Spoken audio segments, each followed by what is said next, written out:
Gestion des rendez-vous médicaux. Pour gérer les rendez-vous médicaux, deux options sont possibles dans le système. La première consiste à utiliser le module recherche, et la seconde le module consultation. Commençons par le module recherche. La première étape, comme toujours, consiste à rechercher un patient, soit à l'aide de son numéro de dossier médical, soit à partir de ses données personnelles. Une fois le patient identifié, il est possible de consulter ses rendez-vous en cliquant sur le bouton calendrier. Dans cet exemple, nous voyons que ce patient dispose d'un rendez-vous le 19 janvier à 8h30. À partir de cet écran, plusieurs actions sont disponibles. Il est possible d'effectuer le check-in du patient, ce qui signifie que le patient est arrivé à la clinique ou à l'hôpital. Il est également possible d'annuler le rendez-vous, soit pour un motif lié au patient, par exemple si le patient a appelé pour s'excuser de ne pas pouvoir se présenter, soit pour d'autres raisons indépendantes du patient, via le bouton rouge. Une fois le patient enregistré comme arrivé, l'étape suivante consiste à procéder au paiement de la consultation en cliquant sur l'icône $rouge. Cette action redirige directement vers le module de facturation. Dans le module de facturation, nous pouvons vérifier si le patient bénéficie d'une couverture d'assurance. Dans cet exemple, la prise en charge est de 80%.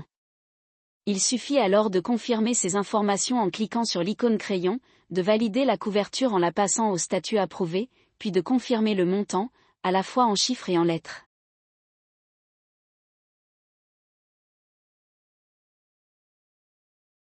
Nous cliquons ensuite sur « Accepter », rendons le ticket non modifiable, puis enregistrons le paiement de 3002 cents, correspondant aux 20% restants à la charge du patient. Comme mentionné précédemment, l'autre manière de gérer les rendez-vous consiste à utiliser le module consultation. Dans ce module, nous pouvons visualiser l'ensemble des rendez-vous du jour, les patients programmés, ainsi que les services ou spécialités concernées. Par exemple, ce patient vient pour une consultation de cardiologie, mais doit également réaliser une échocardiographie. Cet autre patient, quant à lui, est programmé pour une consultation de suivi. Le planning utilise un code couleur pour indiquer l'état des rendez-vous. Bleu clair, le patient a un rendez-vous programmé. Orange, le patient est arrivé, mais n'a pas encore réglé la consultation. Bleu foncé, la consultation est payée et le patient est prêt à être reçu par le médecin. Vert, le patient a déjà été vu par le médecin. Rouge, patient absent ou no-show. La ligne horizontale verte correspond à l'heure actuelle. Si un patient ne se présente pas dans les 2 heures suivant l'heure prévue de son rendez-vous, celui-ci apparaît en rouge, ce qui correspond à un patient absent, ou no-show. À partir de ce tableau de bord des rendez-vous, il est également possible de gérer les arrivées des patients, annuler un rendez-vous, ou déplacer un rendez-vous à une autre date, selon les besoins. Déplacer et reprogrammer des rendez-vous. Il est également possible de déplacer ou reprogrammer un rendez-vous lorsque cela est nécessaire, par exemple en cas de changement de disponibilité ou pour transférer un rendez-vous d'un agenda de médecin à un autre. Pour cela, il suffit de cliquer sur le rendez-vous et de le faire glisser à l'aide de la souris vers un autre créneau horaire ou vers l'agenda d'un autre médecin, directement depuis le planning des consultations.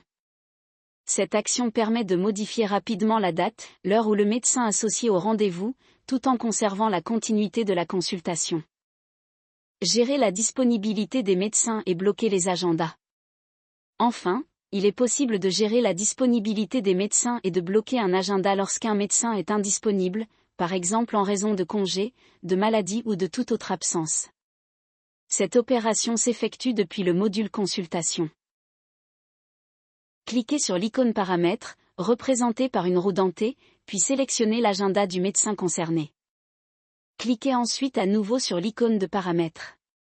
À partir de cet écran, vous pouvez utiliser le calendrier pour sélectionner les dates à bloquer. Dans cet exemple, le 8 est déjà bloqué pour congé, et nous allons également bloquer le 15. Une fois la date sélectionnée, cliquez sur « Bloquer ».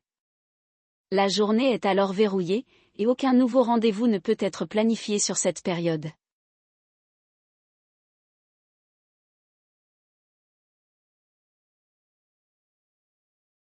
Sur le calendrier, l'état de disponibilité est indiqué par des points de couleur. Point vert, des rendez-vous sont disponibles. Point noir, la journée est entièrement bloquée. Point rouge, peu ou aucun créneau n'est disponible. Les couleurs des journées se mettent à jour automatiquement, en fonction de la disponibilité en temps réel des agendas.